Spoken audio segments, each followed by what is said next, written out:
योग ने एक शब्द प्रयोग किया है जिसको हम माया कहते हैं। एक शब्द प्रयोग किया है जिसको माया कहते हैं।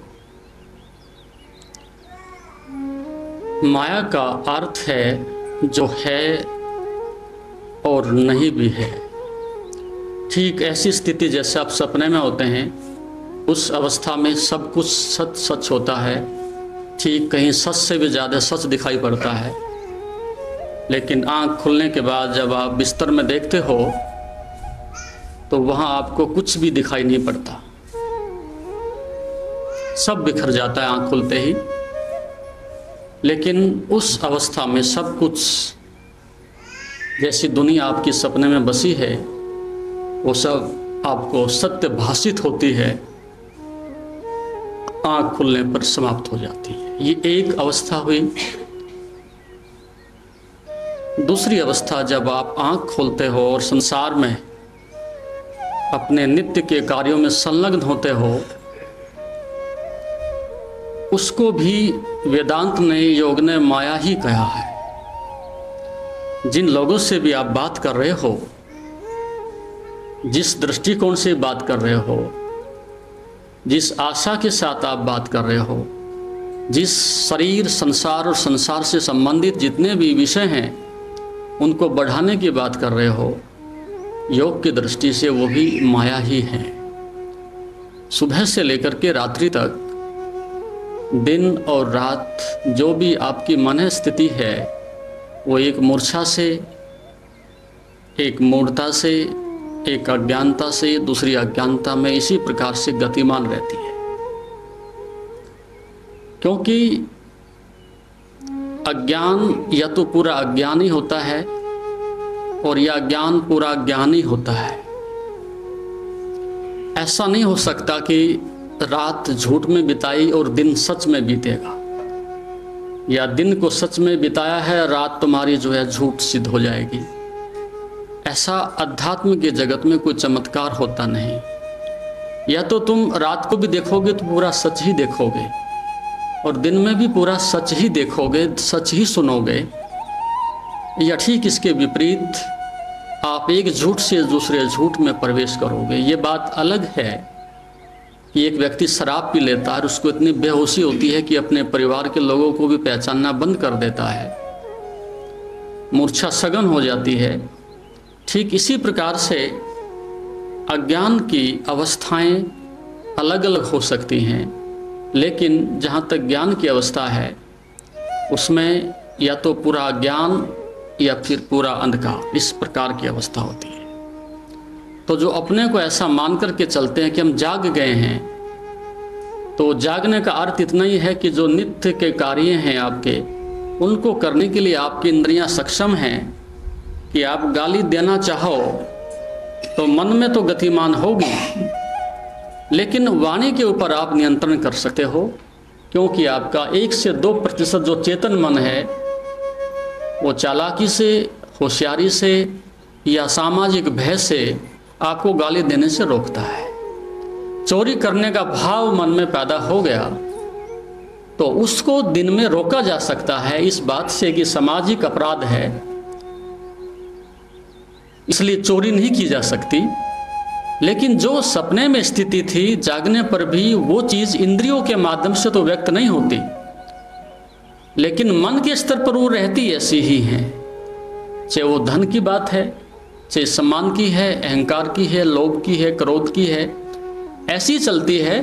थोड़ी सी वो जो चीज़ है अब स्थूल ना रह करके थोड़ी सूक्ष्म हो गई है, और भाव उसके प्रकट होना चाहते हैं, लेकिन वाणी से प्रकट नहीं हो पाते। तो ये उसका एक दूसरा तल हो गया है।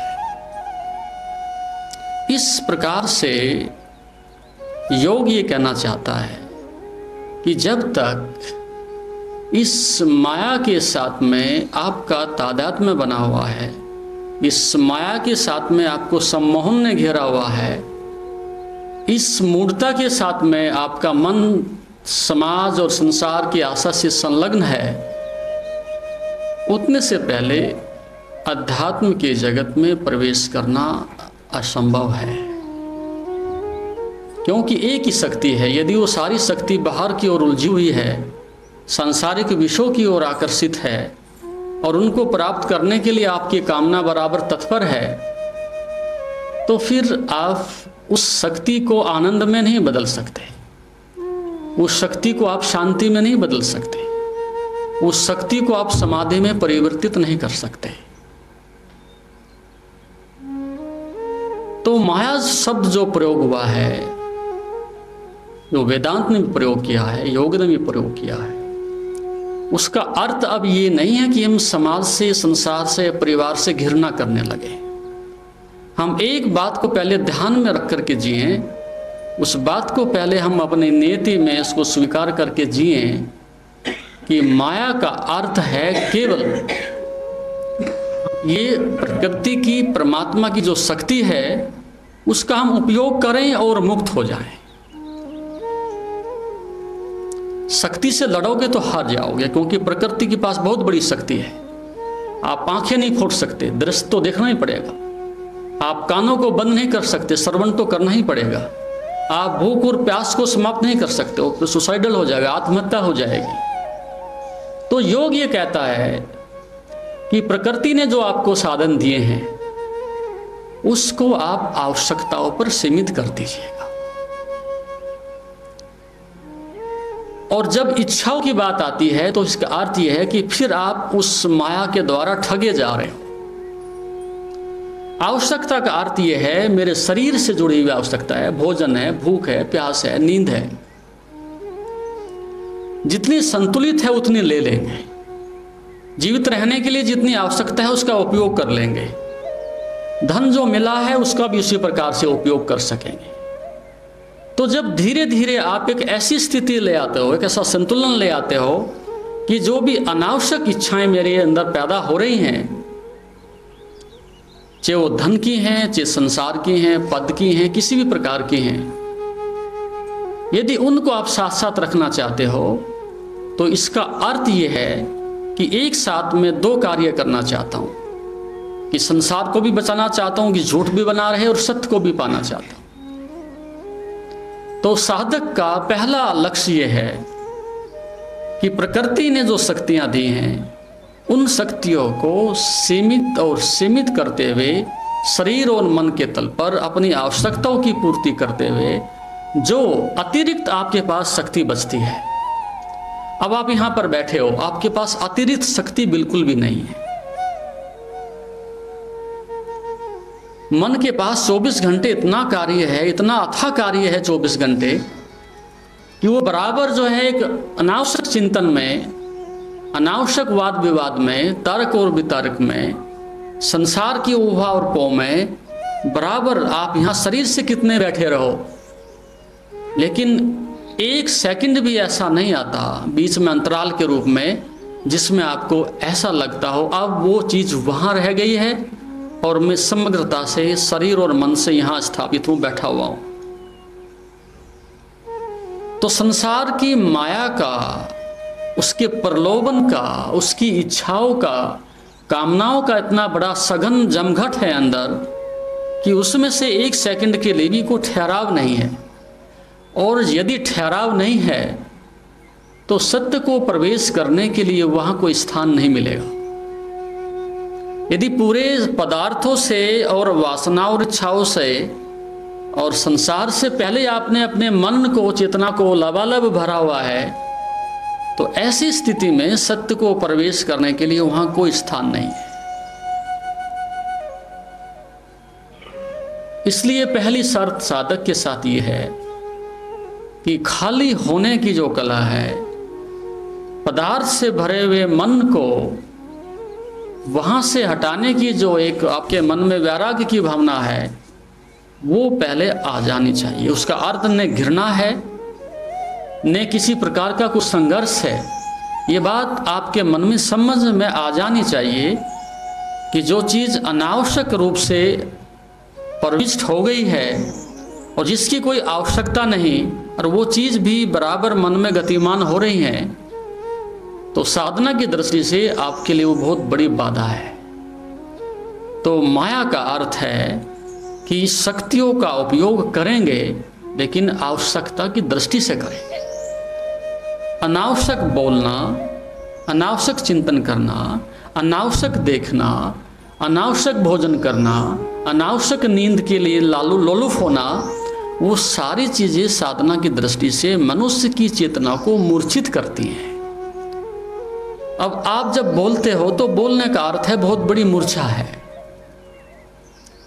कैसी मूर्छा है? जब नहीं बोलना तो भी आप एक दूसरे से वार्तालाप करते रहते हो। एक बहुत बड़ा दोष है वाणी का। बोलने के लिए फिर आदत बन गई तो दूसरे की जरूरत पड़ती है, क्योंकि जब भी कोई वासना करोगे, इच्छा करोगे तो दूसरे की बिना पूरी नहीं हो सकती। तो बोलना है तो फिर दूसरे की जरूरत है, उसको तलाशोगे। और दूसरी बात है, जब आप बोल भी रहे होते हैं, उस बोलने में दूसरे का हित भी समाहित है कि नहीं, वो भी आप ध्यान में नहीं रखते। बोलना तब सार्थक है कि आपके बोलने में दूसरे का हित भी सार्थक होना चाहिए, लेकिन उससे भी अहित सिद्ध होता है, क्योंकि जो आपकी बीमारियां हैं वो दूसरे में बराबर वाणी के माध्यम से प्रविष्ट हो रही हैं। यहां पर जितने भी लोग बैठे हैं वो अपनी बीमारियां, चाहे शारीरिक हो मानसिक हो, दूसरे को बराबर शेयर करते रहते हैं। तो जब आप बोलते हैं, अपनी चिंताएं, अपने संस्कार, अपनी भावनाएं एक दूसरे के ऊपर थोपते भी हो, तो वो आदमी आपका शिकार बनता है।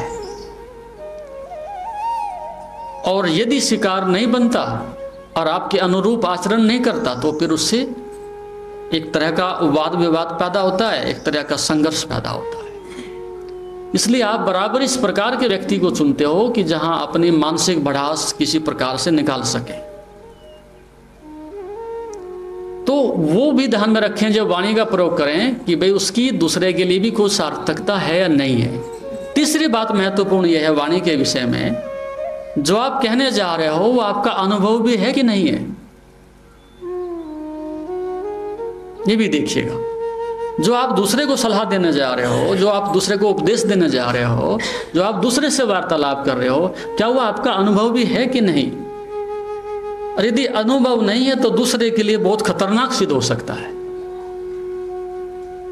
अधिकांश 99% मौके पर यह होता है कि आपकी अनुभवहीनता के कारण दूसरे व्यक्ति को बहुत बड़ी क्षति होती है। और आपके इतिहास में यदि आप अतीत में लौट करके देखोगे, आपके जो अनुभवहीन सलाहकार हैं, आपके मूड और पागल मन में जीने वाले जो नासमझ लोग हैं, 99% उन्हीं की सलाह से अब तुम जिए हो। 99% वही तुम्हारे रहबर रहे हैं, मार्गदर्शक रहे हैं। और वो भी एक झूठी मांग पैदा हो जाती है, एक अहंकार का भोजन बन जाता है कि किसी ना किसी को जो है आदमी 24 घंटे अपना शिकार बनाने की कोशिश करता है। तो 3 बातें मैंने बताई। एक तो अनावश्यक वार्तालाप को बंद कर दिया जाए। दूसरे तल पर साधक के लिए बता रहा हूं, साधना करनी है तो वैसे तो संसार जैसे जीरा जिए। दूसरे तल पर क्या इस मेरी वाणी से दूसरे का हित कुछ हो सकता है। और तीसरी बात पर तो शायद आप में से एक व्यक्ति भी नहीं बचेगा जब ये सोचेगा क्या ये मेरा अनुभव है, क्या मैं जान के कह रहा हूं ये बातें। तो फिर मौन के अलावा कुछ नहीं बचता। और यदि ये 3 बातें आप स्वीकार कर सकते हैं और माया के जगत की बात को, आवश्यकता की जिंदगी को समझ सकते हैं, यहां तक जिंदगी के लिए आवश्यकताएं पूरी करूंगा, लेकिन इसके आगे ने तो प्रकृति को परेशान करना है और ने उससे संबंधित लोगों को परेशान करना है। क्यों? जब आप इच्छाएं पूरी करते हैं तो प्रकृति का संतुलन बिगड़ता है। एक व्यक्ति बीड़ी पीता है, सिगरेट पीता है, सुबह से लेकर रात्रि तक 50 सिगरेट फूंक रहा है, तो अपनी क्षति तो कर ही रहा है, लेकिन साथ साथ में प्रकृति का संतुलन भी बिगाड़ रहा है। इतने मोनो कार्बन डाइऑक्साइड फेंक रहा है, कार्बन डाइऑक्साइड फेंक रहा है, इतने विषाक्त तत्व वायुमंडल में फेंक रहा है। साथ में छोटा सा बच्चा है, उसके लिए भी हानि कर रहा है, पत्नी के लिए भी हानि कर रहा है। उसका कर्म जो है वो प्रकृति के सारे संतुलन बिगाड़ रहा है। एक अनावश्यक कर्म है। एक धुआं इनहेल करना और बाहर फेंकना मूर्खतापूर्ण बात है। तो हम प्रकृति के संतुलन को बिगाड़ रहे हैं। एक प्रकृति चारों ओर अपने एक मौन को घेरे हुए रहती है चारों तरफ। कहीं भी एकांत में जंगल में जाओ तो साए साए एक सन्नाटा घूमता है। लेकिन जैसे तालाब में कंकर आपने फेंक दी तो उसकी लहरें उठती चली जाती हैं। तो प्रकृति प्रत्येक व्यक्ति को शांति दे सकती है, आश्रय दे सकती है, ठहराव दे सकती है, शांति प्रदान कर सकती है। लेकिन साउंड पोल्यूशन से, अनावश्यक बोलने से धीरे धीरे प्रकृति के अंदर इस प्रकार की परतें बन गई हैं कि जहां आपके मन को ठहरने के लिए, शांति के लिए कोई अवसर प्रदान नहीं होता। आप कभी जाएं चौराहे पर खड़े होकर के, जहां भीड़ भड़क्का होती है, व्हीकल चलते हैं, आंख बंद करके खड़े हो जाओ, आपको पता चलेगा कि उस साउंड पोल्यूशन के साथ साथ वहां किस प्रकार की एक लेयर बन गई है, किस प्रकार की एक अराजकता पैदा हो गई है जो आपके मन को बराबर प्रभावित करती है। और 2 घंटे के बाद ठीक एक पेड़ के नीचे जाके एकांत में आप खड़े हो जाओ शांत, तब आप अनुभव करना कि आपकी मन स्थिति, विचार की स्थिति सब बदल गई है। तो एकांत में जो लोग जाते हैं, पहाड़ों में जाते हैं, गुफाओं में जाते हैं, पेड़ के नीचे जाते हैं, तो उसके पीछे एक ही कारण है कि मैं वहां जाकर के जब बैठता हूं तो अकेला मैं ही नहीं, प्रकृति भी मुझे ऊपर से आशीर्वाद दे रही है, प्रकृति भी मुझे सहयोग दे रही है, प्रकृति भी मुझे जो है उस मौन में जाने के लिए एक जगह दे रही है।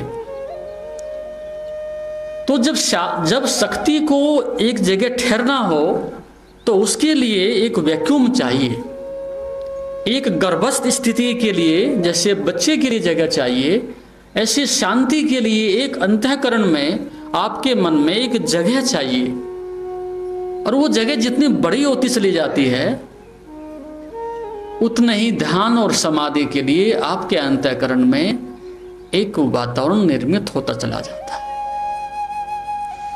तो मौन की जो इतनी बड़ी गुणवत्ता है, मौन की जो इतनी बड़ी एक मनुष्य के मन में आदर की भावना है, एकांत में जाने की जो इतनी बड़ी भावना है, सीमित भोजन करने की जो इस तरह की भावना है, एक अनावश्यक रूप से ना देखने की, न सुनने की, इस प्रकार की जो एक योग के द्वारा निर्देश दिया गया उपदेश है, उन सब के पीछे यही है कि अपने अंदर एक इकोसिस्टम बनाना है, अपने अंदर एक वैक्यूम पैदा करना है, एक अंदर से स्थान खाली करना है कि ताकि जब आप आंख बंद करके बैठो तो आपकी जो ऊर्जा है वो धीरे धीरे अंदर की ओर खिसक सके।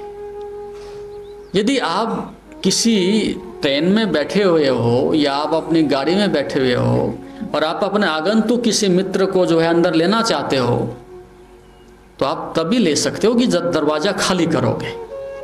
यदि आप दरवाजे पर डट के ऐसे खड़े रहो छाती निकाल के, उसको भी आमंत्रित कर दो, तो वहां से इतना स्थान नहीं होता कि वो मित्र भी साथ साथ प्रविष्ट हो सके।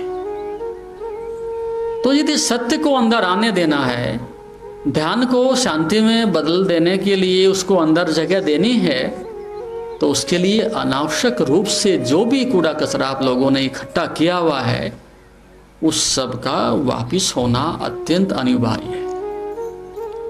अब आप ऐसी स्थिति में पूरा एक पदार्थ का जगत, पूरे संसार की जो है डाटा, सारी स्मृतियां और सारी इच्छाएं, उनका जमघट जमावड़ा लगा करके आप बैठे हो और ऐसी स्थिति में आप आंख बंद करके सोचते हो कि हम अंदर की ओर चले जाएं, तो असंभव कामना कर रहे हो, असंभव प्रयास कर रहे हो, ऐसा संभव नहीं है। तो उसके लिए योग ने एक शब्द प्रयोग किया है, प्रतिप्रसव। जैसे एक अवस्था है कि माँ के लिए बच्चा पेट में आना चाहिए, लेकिन एक निश्चित समय है कि उसको वापस भी जाना पड़ता है।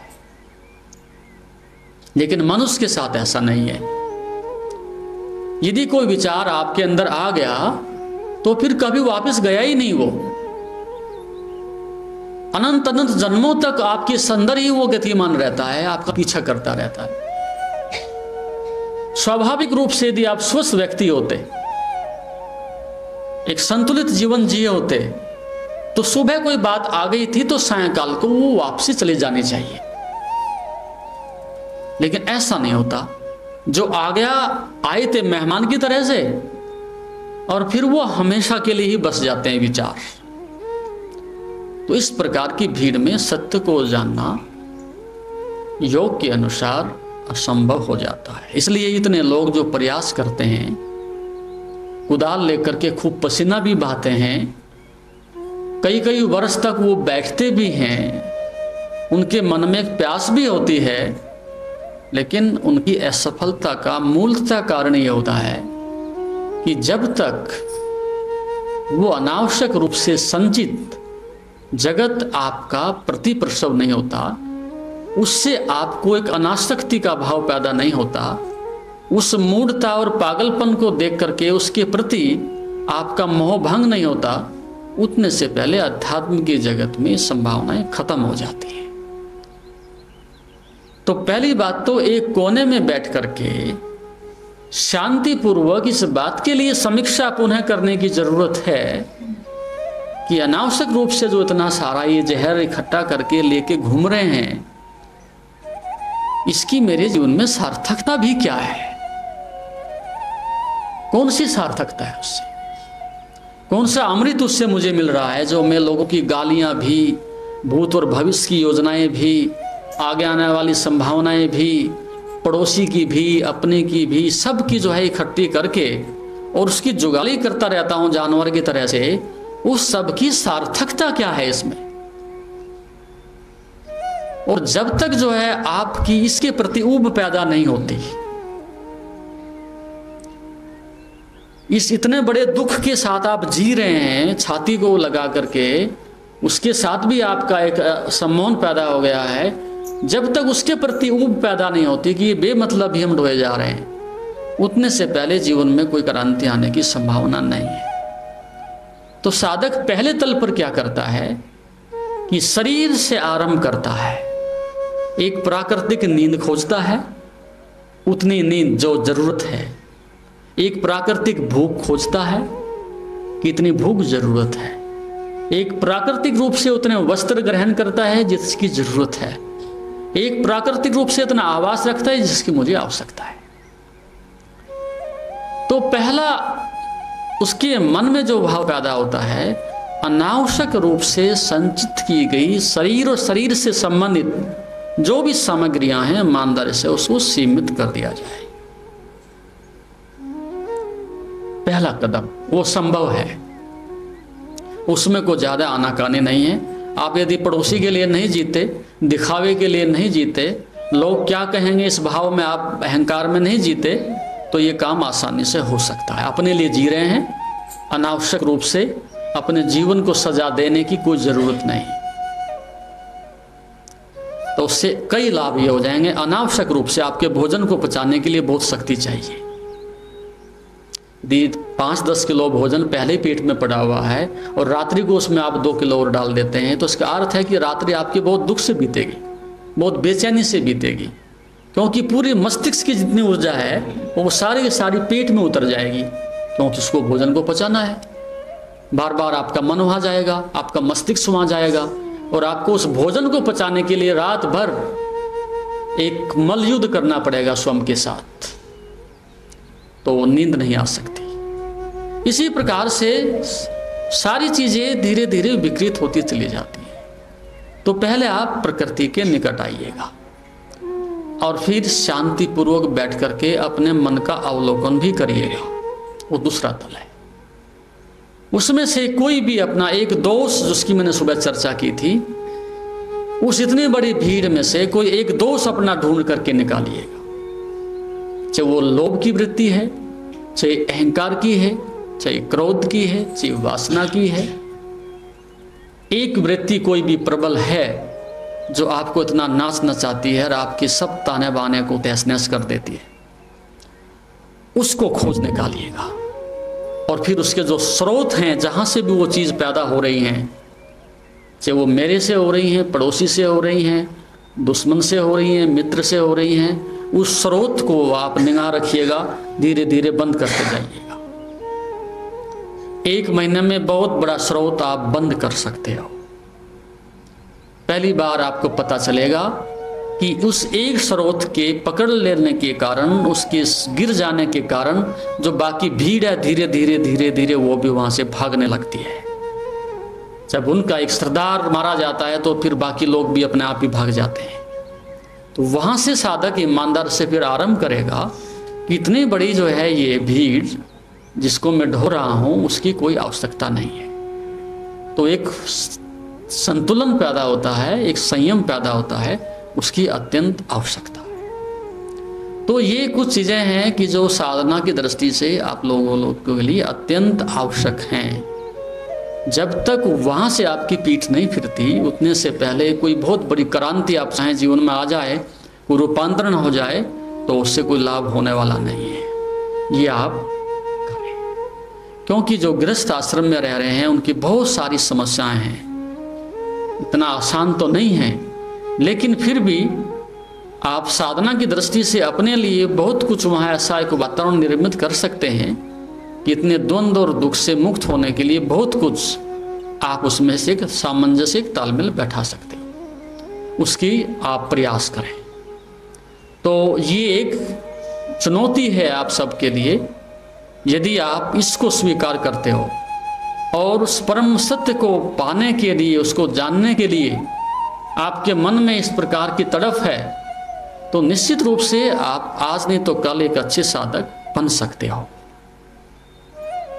किसी कवि ने कहा कि तेरी उम्मीद छूट नहीं सकती, तेरी उम्मीद छूट नहीं सकती, तेरे दर के सिवाय दर ही नहीं है। तेरी उम्मीद छूट नहीं सकती, तेरे दर के सिवाय दर ही नहीं है। और क्या देखने को बाकी है, आपको दिल लगा के देख लिया। जब तक अपने अंदर स्वयं से प्रेम करके वो चीज आपको एक झलक नहीं मिलती, उतने से पहले तो संसार का आकर्षण, उसकी पीड़ा, उसके द्वंद्व और दुख आपके जीवन में चारों तरफ रहेंगे ही रहेंगे। किसी तरह से साधे एक बार को जो है झलक प्राप्त कर ले, और एक बार झलक मिल जाने के बाद फिर उस मिठास का, उस झलक का संसार की तुलना से कोई भी उसकी हम तुलना नहीं कर सकते। अमृत को थोड़ा चख लेने के बाद जहर क्यों खाएगा व्यक्ति? तो दो तरह के आपके विकल्प होने चाहिए। या तो संसार में आप एक अच्छी तरह से, जैसे भी मूर्ता है, पागलपन है, उसमें सब कुछ गंवाई दिया है, उसमें से कुछ मिलता हो तो वो आप स्वीकार कर लीजिए कुछ मिलता है, या फिर निर्णय करना पड़ेगा कुछ नहीं मिलता सिवाय धूल खाने के, तो फिर वापसी करिएगा। और यदि आप शक्ति के साथ वापसी करते हो, एक समझ के साथ वापसी करते हो, एक दमन से नहीं, एक रूपांतरण के साथ वापसी करते हो, तो निश्चित रूप से पहले दिन ही आपको बहुत सारी शक्ति आपके पास होगी। प्रकृति समाप्त नहीं हुई, परमात्मा चला नहीं गया, लेकिन केवल आपका पात्र छोटा हो गया है। सागर तो उतना ही है जितना प्याला हुआ करता था, लेकिन आपके पास लेने के लिए हो चम्मच ही, तो उस चम्मच से आप कितनी अपेक्षा कर सकते हो कि प्यास मिट जाएगी। तो शक्तियां तो उतनी ही हैं जितनी आदि काल में थी, सत उतना ही है, वो कम नहीं हो गया है। यदि कोई चीज कम हुई है तो केवल आपका पात्र छोटा हो गया है, और पात्र भी उतना ही बड़ा है, लेकिन उसमें छोटा होने का सेंस इन द अर्थ यह है कि उसमें कूड़ा कचरा भर गया है, इसकी वजह से छोटा पड़ गया। तो साधक ने अपनी संपूर्ण शक्तियों के साथ, वैराग्य के साथ, विधि के साथ, साधना के साथ ये प्रयास करना है कि अब इस कूड़े कचरे को जलाने के लिए एक ही माध्यम रह जाता है, जिसको हम श्रद्धा कहते हैं। श्रद्धा किसी एक के प्रति हो सकती है, या तो संसार के प्रति आपकी ऐसी श्रद्धा है कि आप संसार में लीन हो गए हो, डूब गए हो बस, जैसे शराबी की होती है। शराब उसकी श्रद्धा है, उसे आप रोक नहीं सकते। चोर चोरी करता है, चोरी उसकी श्रद्धा है, भले गलत दिशा में हो, फांसी लग जाए भले ही लग जाए, लेकिन उसकी श्रद्धा है चोरी में, वो रोक नहीं सकता। और एक आदमी दुष्टता के साथ भी श्रद्धा कर सकता है,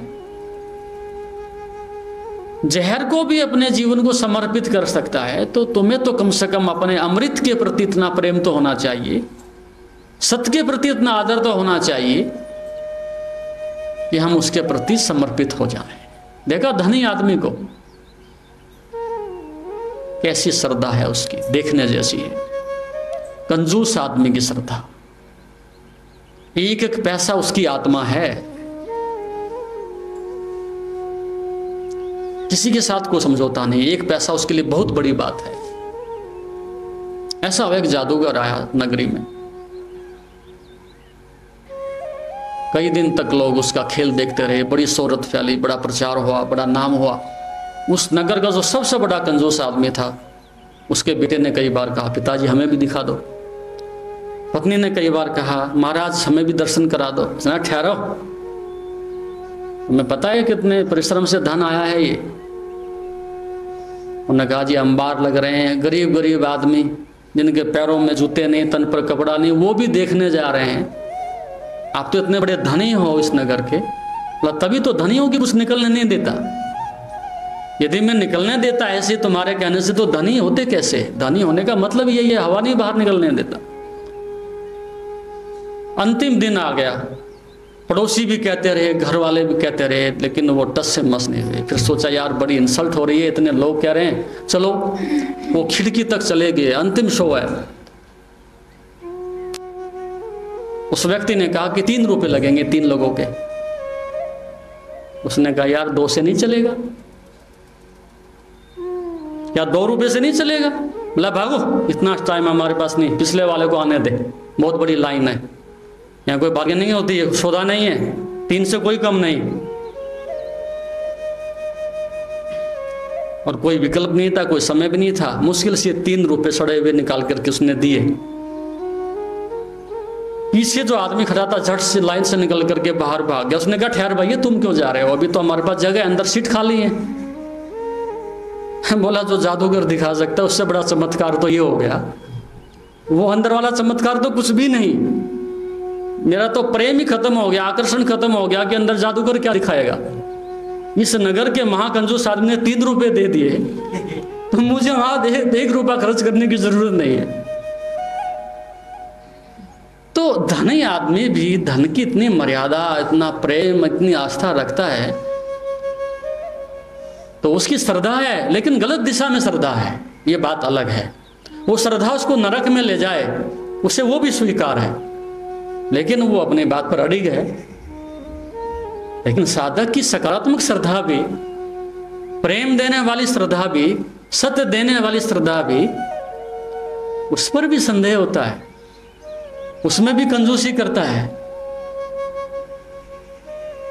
तो जब तक आप इतनी दीवानगी नहीं दिखाते, इतना साहस नहीं दिखाते, और सत्य पर आपको उतना भरोसा नहीं आता कि मुझे ये आश्रय दे सकता है, मुझे शांति दे सकता है, आनंद दे सकता है, तो आप साधक नहीं बन सकते। तो श्रद्धा को बढ़ाने के लिए जो सूत्र हैं, वो तभी आपके जीवन में प्रविष्ट हो सकते हैं जब अनावश्यक रूप से बनाई हुई समाज और संसार के प्रति जो झूठी आपकी आस्था है, वो वहां से टूटने लगे।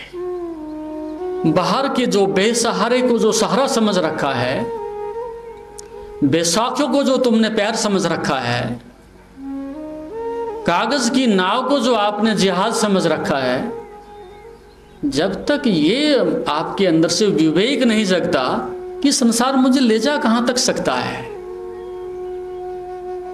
ये नाव उस किनारे तक ले जा कैसे सकती है। हम मानते हैं धन बड़ी शक्ति है, लेकिन मौत को तो नहीं रोक सकती। जब मौत आती है तो पूछती है कि तुम्हारी तिजोरी में कितना रखा है कि मैं स्थगित करूं कि ना करूं। वो आती है तो अपने ढंग से आती है। गरीबी आती है अपने ढंग से आती है, अमीरी अपने ढंग से आती है, अपमान अपने ढंग से आता है, संसार अपने ढंग से आता जाता है, आप कुछ नहीं रोक सकते। लेकिन फिर भी हम संघर्ष तो कर ही सकते हैं, और उस संघर्ष में तुम हारते हो और कुछ भी नहीं। छीनने की कोशिश तो आप खूब करते हो, संघर्ष भी खूब करते हो, लेकिन उस संघर्ष में अपनी शक्ति और समय को नष्ट करते हो, हाथ में फिर भी कुछ नहीं आता। जीत फिर भी दुष्ट की ही होती है, लेकिन अहंकार है वो सदैव प्रयास करता है कि शायद जीत ही जाए, लेकिन अब तक जीते नहीं हो।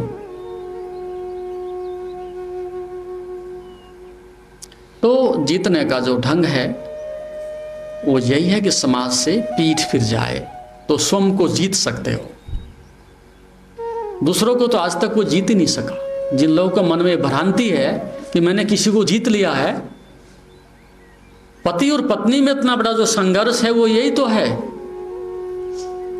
पत्नी ये कोशिश करती है कि मैं पति को जीत लेती हूं, पति कोशिश करता है कि मैं पत्नी को जीत लेता हूं। बाप और बेटे की जो विवाद है, लंबे समय से अनादिकाल से जो झगड़ा है, सब कलेश बाप और बेटे से पैदा होते हैं, वहां भी जीतने की बात है। तो यहां जितने भी संघर्ष हैं वो जीतने के संघर्ष हैं, और दूसरे से आप कभी भी नहीं जीत सकते। दूसरे का मतलब को 2 नहीं 3 नहीं, तो एक बहुत बड़ी लाइन है, किस किस को हराओगे। तो ज्यादा से ज्यादा आदमी, समझदार आदमी ये कर सकता है कि स्वयं को जीता जा सकता है, और जिसने स्वयं को जीत लिया है उसको फिर दूसरों को हराने की कोई जरूरत नहीं। उन्हें दिखाई पड़ता है कि वो पहले ही हारे हुए लोग हैं। ऐसा नहीं कि वो हरा देगा, स्वयं को जीत लेने के बाद एक ही बोध होता है पहली बार कि वो पहले ही हारे हुए लोग हैं, उनको हराने की जरूरत क्या है। जो आदमी झूठ पर अपने महल बना रहा है, जो व्यक्ति मौत को अपने गले से लगा के बैठा है, उस आदमी से जीतने की जरूरत क्या पड़ी। वो पहले किसी का शिकार हो चुका है, तो उनको हराने के लिए वो क्यों जाएगा। तो साधक जब स्वयं को जीत लेता है तो ये संसार अपने आप उसको परास्त हुआ दिखाई पड़ता है। तो इस प्रकार की साधना से, इस प्रकार के विवेक से, इस प्रकार के साधन से आप स्वयं को जीत सकते हो, आगे बढ़ सकते हो, और कोई मार्ग नहीं है। आप ऐसे अपने मन में भ्रांति तो बहुत कुछ बना करके बैठ जाते हो कि शायद कोई शॉर्टकट, लेकिन अध्यात्म में कोई शॉर्टकट नहीं होता। यहां तो 2 और 2 4 ही होते हैं। गुरु आपके ऊपर कृपा के रूप में इतना कुछ कर देता है कि आपको मार्ग बता देता है, तो बहुत बड़ी कृपा है ये। लेकिन जब आप ये सोचते हो कि सत्य भी गुरु दे देगा और मोक्ष भी गुरु ही देगा, तो फिर आप एक अनावश्यक मांग करते हो। फिर तुम्हारी जरूरत क्या है तुम्हारी, फिर तुम्हारी कोई अस्तित्व को आवश्यकता नहीं, तो तुम पैदा क्यों हुए हो। यदि सब काम दूसरा कर सकता है, वो दे सकता है, तो फिर श्वास लेने के लिए भी तुम्हें क्या कोशिश करनी है, भोजन की तुम्हें क्या कोशिश करनी है, वो भी गुरु कर लिया करे, तुम्हारे पेट में चला जाया करे।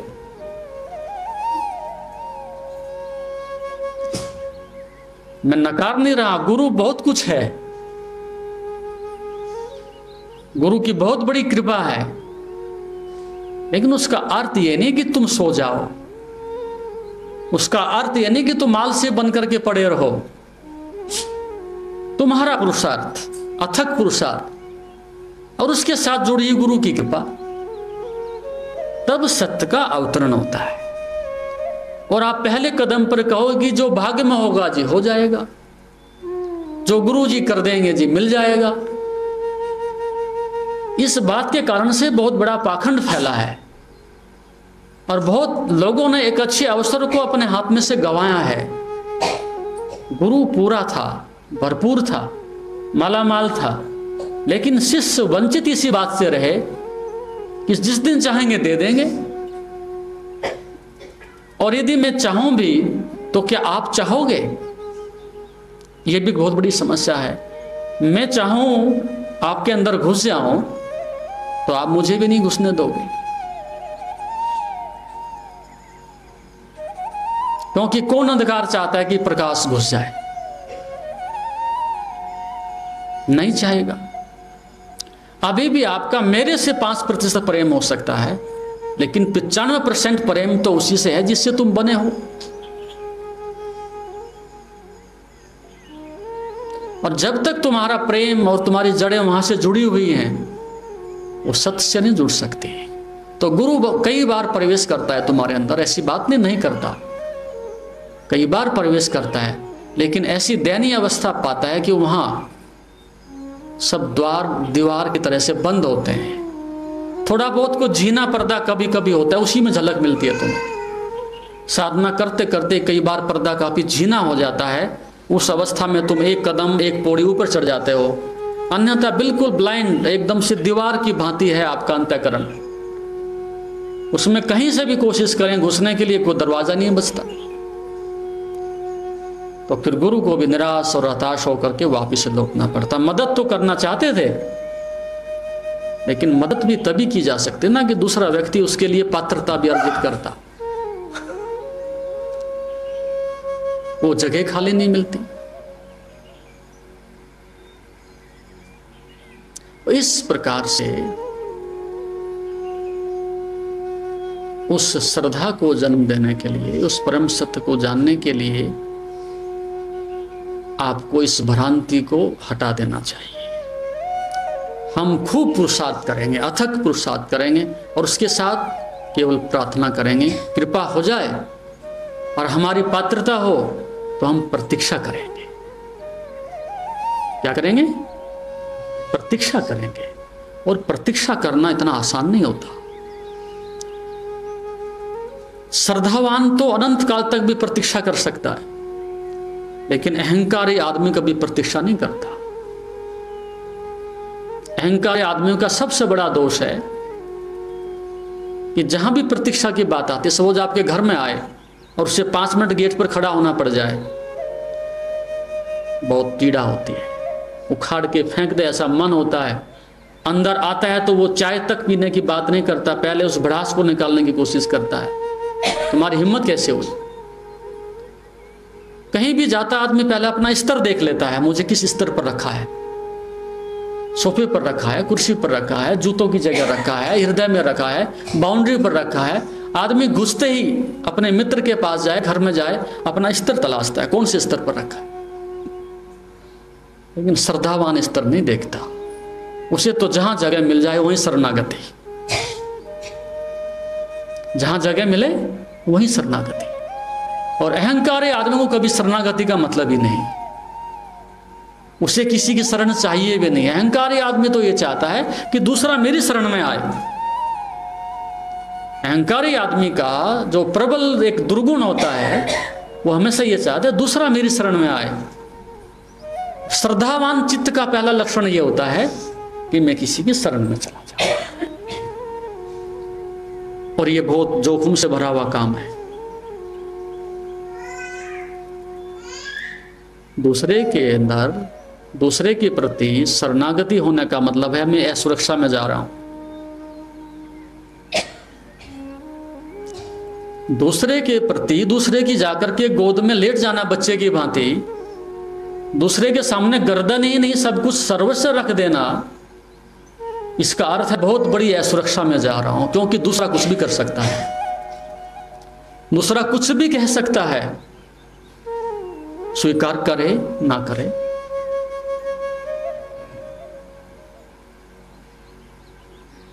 तो श्रद्धा में बहुत बड़े खतरे होते हैं, बहुत बड़ी असुरक्षा होती है, इसलिए तो आदमी कभी समर्पित नहीं होता। अंतिम क्षण तक मन बचाने की कोशिश करता है कि कोई भरोसा नहीं, शायद धोखा ही हो जाए, कोई भरोसा नहीं, कुछ ना मिले। तो 99% मौके पर मन अपनी चालाकी से, अपने तर्क से आपको वापस लौटा लेता है। और फिर गुरु भी कम नहीं होता।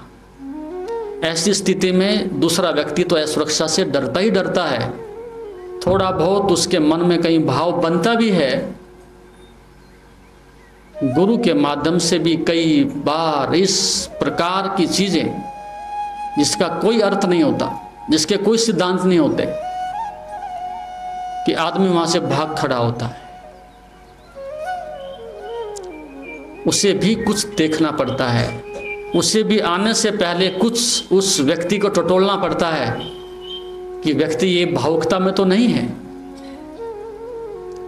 ये ठहरने की, धैर्य रखने की क्षमता भी रखता है कि नहीं रखता है। तो कई प्रकार के ऐसे कर्म हैं जिसका शास्त्र से, समाज से कोई संबंध नहीं, सुन करके देख करके आदमी भाग खड़ा होता है कि भाई भरोसे के योग नहीं। बहुत बार ऐसा इतिहास में हुआ है कि शिष्य नजदीक आते आते एक कदम वापिस वहां से लौट जाता है, अंतिम क्षणों में कुछ ऐसे वचन बोल देता है कि जिसकी कभी आवश्यकता नहीं थी, कभी इच्छा नहीं थी, कभी अपेक्षा नहीं कर सकता था। शिष्य गुरु ऐसे वचन बोल देता है कि वहीं से संदेह खड़ा हो जाता है, चलो बात ठीक नहीं। ऐसे आदेश दे देता है कर्म करने के लिए जिसकी कोई कभी मन में भावना पैदा नहीं हो सकती थी कि जाइएगा वो करिएगा। वहां से मन में 1% भी कहीं संदेह है तो वापसी कर जाएगा। तो श्रद्धा में बहुत बड़ी शक्ति है। नया नया शिष्य गुरु के पास आया, सीखने के लिए आया। उसने कहा क्या आप परीक्षा दे सकते हो?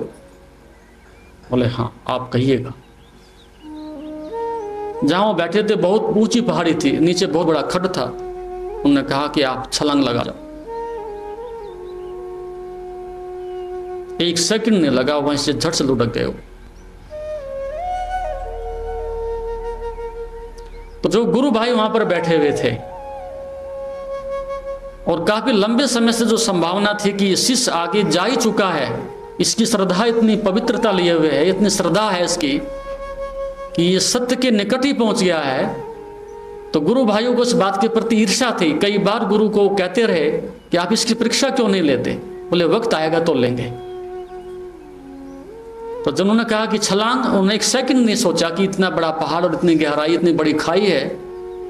तो वो शिष्य मुस्कुराए अंदर से, खुश हुए कि एक झाड़ कटा, संभावित बनने वाला जो उत्तराधिकारी था वो खत्म हुआ, जिसकी इतनी प्रतिष्ठा गुरु से ज्यादा फैलने जा रही थी वो झाड़ कट गया। लेकिन जब वो पीछा करते हुए धीरे धीरे झाड़ियों से, पत्थरों से नीचे पहुंचे खड्ड में, तो वो आराम से आंख बंद करके ध्यानस्थ होकर के बैठे। ये कैसे हुआ? वहां से उसको उठा करके वो ले आए। बोले गुरुजी ये तो ऐसे ही बैठा हुआ है। उन्होंने कहा अच्छा कोई बात नहीं, दूसरी परीक्षा लेते हैं। कुछ दिनों के बाद, प्रतीक्षा करने के बाद, उन्होंने एक सामने घर में आग लगवा दी। बोले जाइएगा आप इसमें घुस जाओ। 1 सेकंड नहीं लगा, वो झट से छलांग लगा दी इसमें। मकान जल गए, छत जल गई, दीवारें जल गई, सब शांत हो गया। देखा वो बैठे, आराम से उठा करके फिर ले आए। और गुरु अभी वहां तक पहुंचा भी नहीं था। मजे की बात ये तो गुरु नहीं पहुंचा था। अब जिस तरह से परीक्षा ली जा रही थी, उसे स्वामी संदेह हुआ कि ये चमत्कार हो कैसे रहा। इसके बाद शिष्यों ने कहा कि इसको अग्नि के साथ साथ जल में फेंक करके देखो। बहुत अथाह सागर में फेंक दिया, कोई अंतर नहीं। फिर अंधेरे में गुरु ने आकर के शिष्य से पूछा कि ये बता, ये गुरु मंत्र कहां से सीखा है? ये सिद्धियां कहां से सीखी हैं? ये इतनी बड़ी शक्ति कहां से मिली है? अब उसको अंदर से नीचे से ऊपर तक पसीना आ गया। यदि आप हवाई जहाज में बैठ गए हों और ये पता चल जाए कि ये पायलट जो है पायलट ही नहीं है, एक स्वीपर था वहां पर एयरपोर्ट पर और उसको बैठा दिया गया, तो आप चाहोगे कि ऊपर से छलांग लगा दें, इसके साथ यात्रा थोड़ी हो सकती है। नाविक का पता चल जाए कि पहले दिन ही डांड लेकर के बैठा है, तो आप ऐसी नाव में यात्रा थोड़े करना चाहेंगे। यात्रा तो भरोसे से होती है। भले ही डूब जाए, लेकिन आपको ये पता है कि हमारा जो पायलट है, जो नाविक है, वो ले जाएगा। इस श्रद्धा से बैठते हो। और जब उसको पता चला यार गुरु मेरे से पूछ रहा है कि मंत्र बता दे, कौन सी साधना है, ये रहस्य बता दे,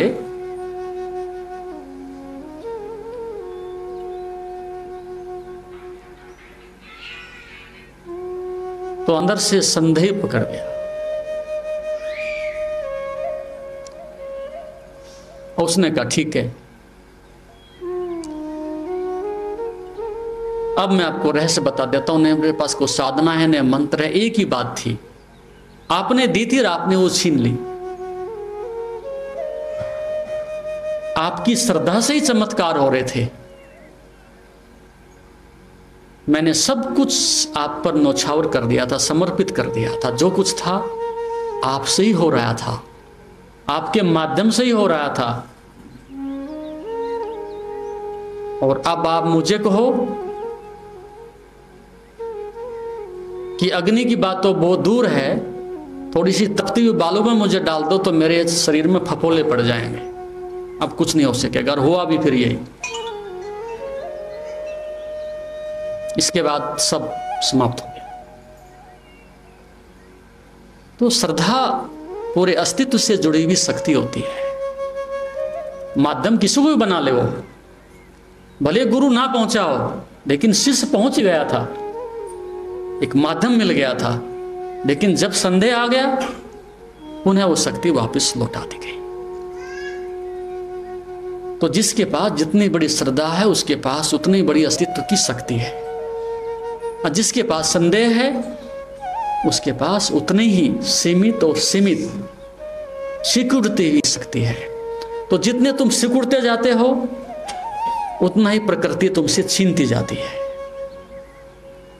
और जितने तुम फैलते चले जाते हो, उतना ही ब्रह्म तुम्हें देता चला जाता है। इस सिद्धांत को, इस अनुभव को साधक ध्यान में रख के जिए। तो श्रद्धा का अर्थ है हम ओपन हैं 24 घंटे, जो भी आ जाए, सुरक्षा हो असुरक्षा हो, आंधी हो तूफान हो, सुख हो दुख हो, उसमें कुछ फर्क नहीं पड़ता। तो एक संसारी आदमी में और एक सन्यासी में कुछ अंतर नहीं होता। संसारी आदमी का अर्थ है कि सागर से निकल के कुएं में आ गया, सागर से कुएं में आ गया, सिकुड़ गया, एक जरा से स्थान में सिमट गया, शक्तियां बिल्कुल उसकी सीमित हो गई, सारी पथरा गई। और सन्यास का अर्थ है कि वो कुएं से निकल करके सागर तक पहुंच गई। तो इस प्रकार से इस श्रद्धा को, जो जीवन का एक रहस्य है, जीवन की एक मास्टर की है, जिससे आध्यात्मिक जगत के सब दरवाजे खुलते हैं, आपको कितनी भी कीमत चुकानी पड़े, कितना भी संदेह आपका मन उठाए, लेकिन आप मन की यदि सुन लेते हो तो निश्चित रूप से आप उससे वंचित रहोगे। वहां तो हृदय की भाषा ही काम देती है, वहां तो बिना तरख की बचपन की जैसे बच्चे की भाषा होती है, उस तरह की भाषा ही काम देती है। वहां कोई चालाकी प्रवेश नहीं करती। तो जैसे जैसे सरलता आती है, उससे हानि तो बहुत होगी, क्योंकि संसार आपका बिखर जाएगा। यही तो डर है, ना उतना आदर मिलेगा, ना उतना धन बटोर सकोगे, ना लोगों का उतना प्रेम प्राप्त कर सकोगे, ना उतनी प्रसिद्धि प्राप्त कर सकोगे, ना लोगों का उतना आकर्षण प्राप्त कर सकोगे। एक तरफ से समाज से तो तुम मर गए हो, कोई नहीं पूछेगा तुम्हें, महामूढ़ गिने जाओगे आप, क्योंकि श्रद्धावान आदमी तो बेबूझ होता है, कहीं झुक जाए। एक आदमी रास्ते से गुजर रहा है और उसके मन में श्रद्धा का भाव पैदा हो गया है, तो देर थोड़ा लगाएगा, वो पैर छू लेगा और आगे खिसकेगा, बेतुकी सी बात है। लेकिन उसके मन में झुकने का भाव आया, तो फिर ये नहीं कि वो राष्ट्रपति है कि मंत्री है, चोर है कि दुष्ट है, उसके झुकने में दूसरा महत्वपूर्ण नहीं है, उसके झुकने में तो स्वयं का महत्वपूर्ण है। जैसे बीमार आदमी डॉक्टर को खोजता है, श्रद्धावान आदमी झुकने के बहाने खोजता है। कहीं भी झुकने का बहाना मिल जाए बस छोटा सा, और वो उससे चूकता नहीं। जैसे अहंकार आदमी अकड़ के बहाने ढूंढता है, तो श्रद्धावान व्यक्ति साधक झुकने का बहाना ढूंढता है, कहीं भी झुकने का मिल जाए। चाहे एक पौधा ही हो, जानवर ही हो, एक साधारण रखा हुआ पत्थर ही हो। अब जो लोग मूर्ति पूजा करते हैं, उसके पीछे मूर्ति में थोड़ा ही था कि भाई मूर्ति पूजा करने से उसको क्या मिलेगा, कौन सा भगवान मिलेगा। एक बहुत बड़ी कसौटी थी। आदमी के सामने तो कोई भी झुक जाए, तर्क भी कहता है, शास्त्र भी कहते हैं, बुद्धि भी कहती है आदमी श्रेष्ठ है, तो झुकने में क्या परेशानी है, झुक जाएंगे। लेकिन एक पत्थर के सामने साष्टांग दंडवत करना, उसके साथ एक रस हो जाना, इतनी कठोर चीज में भी प्रवेश कर लेना। हृदय तो बहुत तरल है, जब चाहे घुस जाए तलवार की तरह से। लेकिन पत्थर जैसी कठोर पाषाण में भी आदमी तरलता अनुभव करने लगे और उसको दर्पण की तरह से दिखाई देने लगे, और उसके साथ में उसकी अंदर से एक रास्ता पैदा होने लगे, तो क्या छोटी साधना समझते हो? ऊपर से तो बड़ी मूढ़ता दिखाई पड़ती है कि महामूढ़ है, पत्थर के सामने से मिल क्या रहा है। लेकिन उसके अंदर जो घटित हो रहा है उससे कोई अनुभव नहीं कर सकता। अब मीरा है, एक साधारण सी प्रतिमा को लेकर के वो भागी फिर रही है जंगलों में। उसकी मूढ़ता, उसके पागलपन की कोई सीमा है? लेकिन उसमें से कुछ दिख रहा होगा, कुछ झलक आ रही होगी, कुछ अंदर परिवर्तन हो रहा होगा, कुछ घटित हो रहा होगा। एक दिन नहीं, 2 दिन नहीं, लंबे समय तक एक व्यक्ति उसके साथ में सतत अहर्निश संबंध साधे हुए है, तो मूढ़ता 1 दिन कर सकता है आदमी, 2 दिन कर सकता है। तो उसके पीछे रहस्य यही था, सामने क्या है ये महत्वपूर्ण नहीं है, वो पत्थर है कि जानवर है कि पौधा है। महत्वपूर्ण यह है कि आपने झुकने की कला सीख ली और आपके झुकने में सत्य प्रकट होता है, आपकी झुकने में आनंद की लहरें उठती हैं, और वो कला जब आ जाती है तो फिर उसको व्यक्ति रोक नहीं सकता। कभी झुक करके तो देखो, 1000 बार मन इनकार करता है। तो उस व्यक्ति को जिसने अस्तित्व को पत्थर तक में जाकर के अनुभव किया है, फिर उसके लिए संसार में और कोई कसौटी बचती नहीं। उसने पदार्थ से और चेतना तक की पूरी यात्रा पूरी कर ली। तो संसार में 2 ही शिखर हैं, एक शिखर है श्रद्धा का, चेतना का, आनंद का, अस्तित्व का, और एक शिखर है अहंकार का। तीसरा शिखर होता नहीं। एक शिखर अहंकार का और एक शिखर चेतना का, श्रद्धा का, समाधि का। वो चुनाव है कि अहंकार को चुनना है, आपकी स्वतंत्रता है। वह चुनाव है कि उस चेतना के, श्रद्धा के शिखर को चुनना है। कठिन दोनों हैं, आसान दोनों में से कोई भी नहीं। राह दोनों की कांटों से, दुखों से पटी पड़ी है। अहंकार की यात्रा पर भी निकलते हो तो इतना आसान नहीं है। बहुत हिंसा करके, बहुत लोगों की सिर काट के, सीढ़ियां बना के आप राजनीति तक और पद तक पहुंचते हो। यदि आप अरबों खरबोपति बनते हो तो बहुत लोगों की लाशें बिछा करके उनके ऊपर ही आप अपना सिंहासन डालते हो। अहंकार की यात्रा भी इतनी आसान नहीं है। एक बैरियर नहीं, 2 नहीं, बाधाएं बाधाएं हैं। लेकिन फिर भी आदमी उसके लिए भी कीमत चुकाता है। और जब चेतना के शिखर को छूने के लिए निकलते हो, वहां पर भी बहुत सारी बाधाएं हैं। तो इस प्रकार से अब आपको चुनना है क्या श्रेष्ठतम है आपके लिए, वो आपके ऊपर निर्भर करता है। तो अब हम साधना की दृष्टि से कुछ कार्य करेंगे। उस श्रद्धा के पात्र को बड़ा करने के लिए कुछ साधन के रूप में, योगिक क्रियाओं के रूप में इस प्रकार के हम प्रयोग करेंगे, जिससे कुछ समय के लिए बादल हट जाएं, एक चिंगारी सुलग जाए, आपके हृदय में कौंध जाए, और कुछ क्षणों के लिए श्रद्धा के कपाट,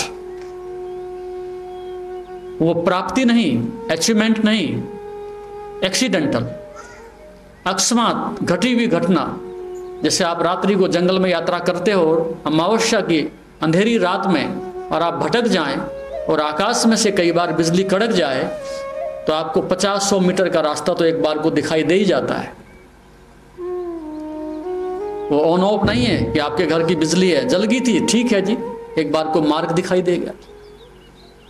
तो साधना में कुछ ऐसी झलकें आपको मिलती हैं, और वही रस आपको उस महारस की याद दिलाता है, उस श्रद्धा को जगाने के लिए एक संजीवनी का कार्य करता है।